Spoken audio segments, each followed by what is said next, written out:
Hey there, everybody. Welcome back to the Freelance Success Framework Podcast series. Hey, Kate. Hello. Hello. Okay, we are going to dig into some details today. We are going, at least in this episode, you could be listening to this all in one day, in which case, good for you. You're going to get a ton of information all at once.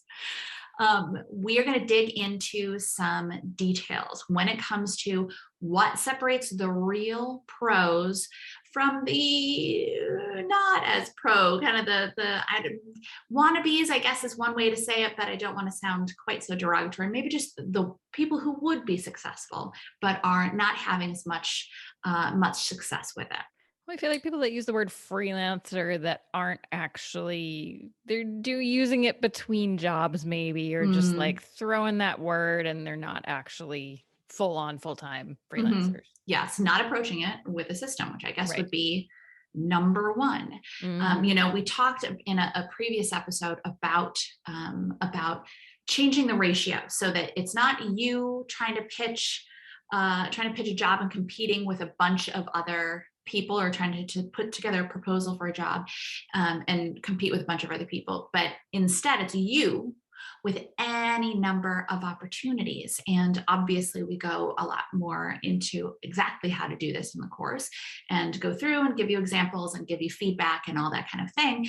But it's all about, in a nutshell, creating a list of potential clients to reach out to and keeping that list up. And as we dig in, and we'll talk a little bit more about this too, but there are, in terms of what the opportunity is, there's, not to spoil it, but there's a ton of opportunity. But keep a running list of clients. And again, we'll teach you in the course how to do that. But and then from there, you're going to do a little bit of research and then craft pitches where you strip out all of the salesiness completely. No sales. Which I know that if people have been freelancing and they've been struggling, or if people are coming into this with preconceived notions about freelancing, they may go, wait, what? I'm stripping out all of the salesiness? How are people going to hire me if I don't send an email that says, I'm a freelancer, I'm available to do this work for you, call me. But that's not the kind of email that gets a response. Instead, the system that we teach is value-based pitching, where you do your research, you get to know this company, and you send through, again, strip out all of the salesiness, and you send through your ideas for how to benefit their business. And again, it's not, that's very much it in a nutshell. There are some more specific techniques within that. But when you strip out all the salesiness and make it based on value, what our students find instead is that potential clients are very welcoming of these kinds of pitches, because it's not salesy, it's not pushy, it's not about, so many pitches are about me. I want you to give me a job. It's all about me. Whereas the system that we teach makes it all about the client and all about how you can benefit them and about how their business will benefit. The bad pitches, the ones that most people who have gotten in their inboxes or we've seen or heard about, are the pitches that are just about the freelancer, about what they want and about what they're hoping to get out of it. And those are the emails that get immediately deleted or marked as spam, or getting people sending responses back saying, don't send this to me ever again. Please take me off your list. Yeah, exactly. And they're not the mass pitches too that also get marked as spam or get, immediately deleted. That, let me have one thing that I send out to hundreds, if not thousands of companies each month. And it's a numbers game. And yeah, to some extent there's a number to it, but it's not about that level of volume of just throwing it out there and hoping that something sticks to the wall. It's not a templated email, basically, is all that's to say. Yeah, exactly. You certainly reuse portions of it. You don't have to reinvent the wheel every time you create a pitch.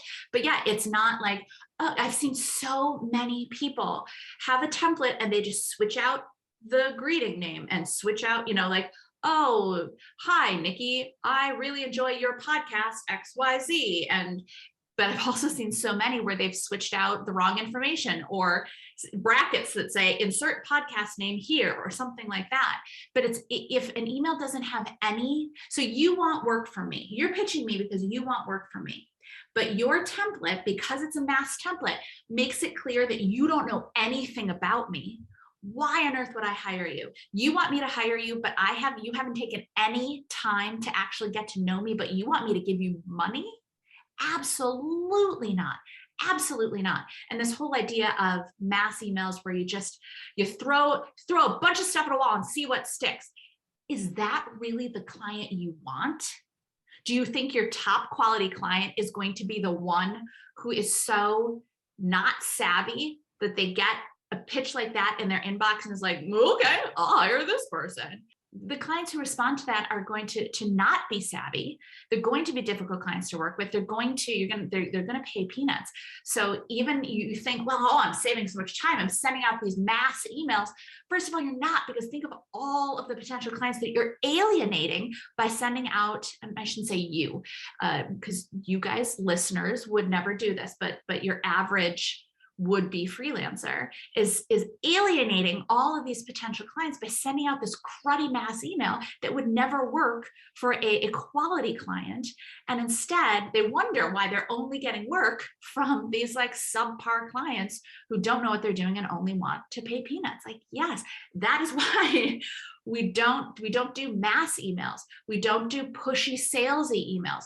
We don't do emails that are all about us and what I want and I'm looking for a job. And it's instead, when we make it all about the client and what they need and how it can build their business, it is received in a totally different way. The client, because there's no salesiness, the client is open to actually reading the email, thinking these things through, and is much more likely to book a call with you to talk these things through because there's no pressure. And then even once you get on a discovery call with a client, you can talk with them and you're sharing ideas. It's no pressure. And then if they like the ideas, then you could say, okay, great. I'd love to, there's just some great projects. I'd love to put together a quote for you. I want to go through my notes so I can send that to you by the end of the day or whatever. But it's such a different process. And what this sets you up to is to be the partner. You're not the person who's grasping and desperate for work. You are the professional who's going out there and saying, hey, really like what your company does. I noticed this thing that you could do that would benefit your company. This is obviously not exactly what you should write. But in essence, what you're saying is, hey, love your company, love what you do, especially this. I noticed this. And if you did this, your company would be benefited in XYZ ways. I'd love to hop on a call and discuss this with you, or love to hop on a call and talk this through with you. Do you have any time within the next week? It's such a different feeling that clients are so much more receptive to it. We regularly get students say, oh my gosh, I sent out my pitches and I got an email back saying, thanking me for sending the pitch. That is what you get when you're doing value-based pitching. You get people thanking you for reaching out. When you do those mass pitches, those templated pitches, those throwing stuff against a wall pitches, you get marked as spam, you get angry responses, you alienate potential clients. There's a huge, huge difference between the two. And guess which one actually works better and gets you the better quality client and gets you the clients who are willing to pay you better. Mm-hmm. And gets you more clients to choose from too, by the way. Yeah, which leads nicely to kind of the second thing that makes professional freelancers stand out, which is the professionalism level. And in a pitch like that, there's a higher level of professionalism. You are coming in with the idea. You were the one saying, here's what I think that you should do. And the client can say, oh yeah, wow, that is something we need. Or, oh wow, I like the way that they're thinking about our business. So you come in as the partner, as the expert in whatever it is that you do, and you position yourself as that professional, as that expert, versus again, on the other side of it, the kind of alternative is not being professional and waiting for work for them to hand you work, even if it's someone you've worked with before, to just wait and say, oh, here's the next project they're giving me. Oh, here's the next project they're giving me. It's a very different relationship and a very different level of professionalism to say, let me be thinking about how I can best partner with you. I don't work full-time for your business, but I want your business to succeed and I want to keep working with your business. So here are ways that we can make that happen. Here's, in my, expertise with my skill set, here's how I can help you and continue to help you. You're not waiting for them to be the ones always recommending projects. Sure, that might happen, but you're invested in their company.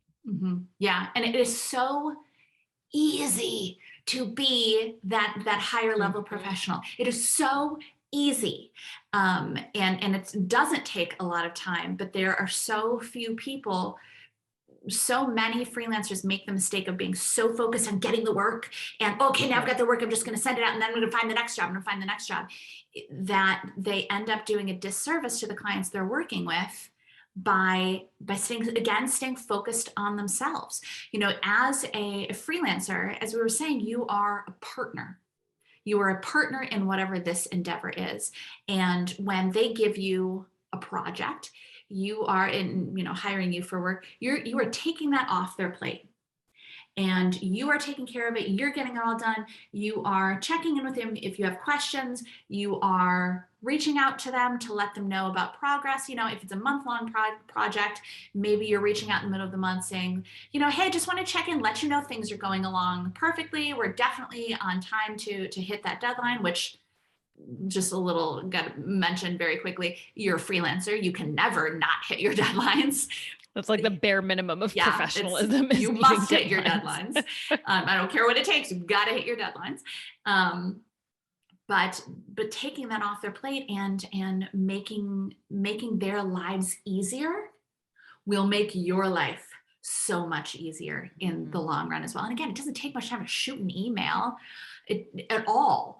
But I've worked with so many freelancers who, pro tip, I work with them once and never work with them again, but I've worked with so many who I have to chase them down to find out what's going on. I have to chase them down to find out when the next round of work is going to come through. I have to chase them down. And you know what? I'm the client. That's not my job. So again, when you provide that level of professionalism, when you are that partner, not only they will choose to work with you again because they like your work. Absolutely. That's a big part of it. But another big part of it is because you make their jobs easier. These freelancers that I have hired in the past for the company, where I had to chase them down. In fact, I've canceled stuff in the middle of projects because I don't have the time or the inclination, frankly, to be chasing someone down to get work that's not my job. So even though I did like the stuff that they were doing, I didn't continue to work with them because it's not my job to be managing them as freelancers. When you come in as a freelancer, as a professional, you come in as that partner and you make the client's job easier. And when you make the client's job easier, they make your life easier because then they give you more work and they're happy to give you referrals and they're happy to give you testimonials and they keep coming back because yes, you do great work and you are a pleasure to work with. It's so easy, but so few freelancers know how to do this. Mm-hmm. And then the third way that professional freelancers stand out it's a big one. It's how they price things, how you go about figuring out your rates. Yeah, exactly. It's first of all, figuring out rates. And I get it. You know what? Here's the thing. Again, I've been freelancing for 20 years, successfully freelancing for 20 years. Figuring out rates is never, I wish that there was some perfect calculator. And you know what? I can even give you a calculator, but it's not going to be perfect because there are going to be elements that you want. It's a good ballpark place to start. But it can be hard to figure out your price. But the way that so many freelancers go about it is just chaotic. Either they kind of just guess at what it might be, out of thin air, pull a number out of thin air, or go in a Facebook group and go, hey, who else is a Pinterest manager? How much have you charged based on nothing? or they figure out how much time everything's going to take them, and then they send through the client a line item for everything it's going to cost. So first of all, I hope clearly the idea of just picking a number out of thin air is a terrible idea, because or basing it off someone else's rate that has no idea about what your project is. They haven't talked to the client. They don't know what the client needs. Yeah. If you're designing a homepage, one design is, for one homepage might take a lot longer than another one. They're just not apples to apples. Well, and to that point, having a standard rate. Oh, the rate I charge for this is X. No, every client and every project is totally different. You can only come up with that rate after you have a conversation with the client on the discovery call. Really discover what goes into the project, so you can time it out and figure it all out. But then too, the sending through the line item of, I'm going to do this for 2.5 hours, and this is the rate for that. I'm going to do this for and then sending out those line items.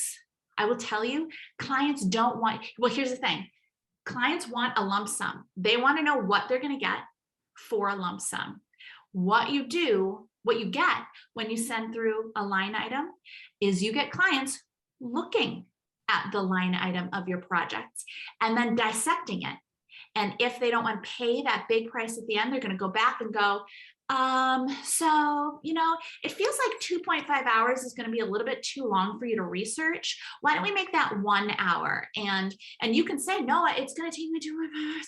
But your client, when you send through line items like that, they're going to go through and dissect it. And the fact of the matter is, it's none of your client's business. If they're willing to pay that total price, it's none of your client's business how long you spend on research or how much time you've budgeted for revision rounds. It's none of their business, because it's all about how long it's going to take you to do it and how long you've estimated for this project and all that kind of thing.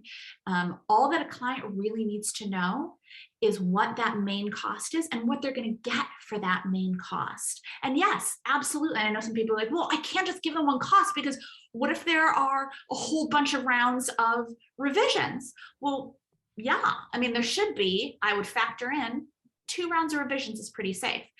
But bear in mind too, that often when you get more than 2, maybe 3 rounds of revisions, the problem is not in the quote. The problem was because in the input call, you and the client didn't get on exactly the same page about what the project entails, about what the deliverables need to be, about what the client is expecting, about the purpose of the project, all that kind of thing. Because the clearer you are upfront and the more you and your client know exactly what you want the end result to be, then it's so much easier to get to that end result, and you're able to do it in 1 round, 2 rounds of revision. And then you don't have to worry about like, well, what if I quoted this cost and it's going to be, and they want 6 rounds of revisions. If you're getting 6 rounds of revisions, there's a problem. And that problem 99% of the time is in that input call. So, and frankly too, as from the client side, I have gotten those lists of, or I've seen the most complicated breakdowns of, well, this includes this and this from package A and this from package B and this from, like, here's the thing too, don't make your client think. You're not an a la carte menu. You're not a buffet. Do not make them come up with the best solution. You're the expert, remember. You should be talking to them and then making your recommendation based on what you guys have talked about. And then when you make that recommendation, you can say, here's what I put together. Again, this is for this project, which includes blah, blah, blah, blah, blah, blah, blah, and this is the price. Let me know when you're ready to get started. Then again, you're being that partner who they know that they can rely on, because you have customized it to their needs, not on some package that you want to foist on them with some of the things that you don't need as the client. It's all about putting the client's needs first. And again, when you put your client's needs first, you end up winning in the long run. Yeah. So it sounds like it's, I know that at the outset, it can feel like, oh, all these extra steps. But first of all, this is how you become the professional freelancer. This is how you become the freelancer that people want to recommend. This is how you become the freelancer who constantly has work and constantly gets referrals and is constantly getting yeses to their proposals. And also, by the way, makes sure that they are working for adequate rates. They're not just picking a number out of thin air that turns out to be way, way less than they would normally work for when they actually price it all out, or when they actually figure out how long they're going to be working. It's so much easier to be professional than I think a lot of people realize, but it's also very different to be a professional than what a lot of people expect, or the way a lot of people think to behave.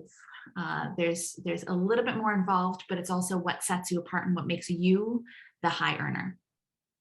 Okay, so we have so much more to talk about, which is why I am so excited that we're still in the early episodes of this series. So we will catch you in the next one. Bye, everybody. Thanks so much for joining us on this special Freelance Success Framework video series. If you found us through our free on-demand video training, then you already know 3 of the biggest secrets for building a dependable and scalable freelance business, and you are well on your way to success. If you haven't seen our free video training yet, be sure to check it out at freelancesuccesstraining.com. We'll see you there.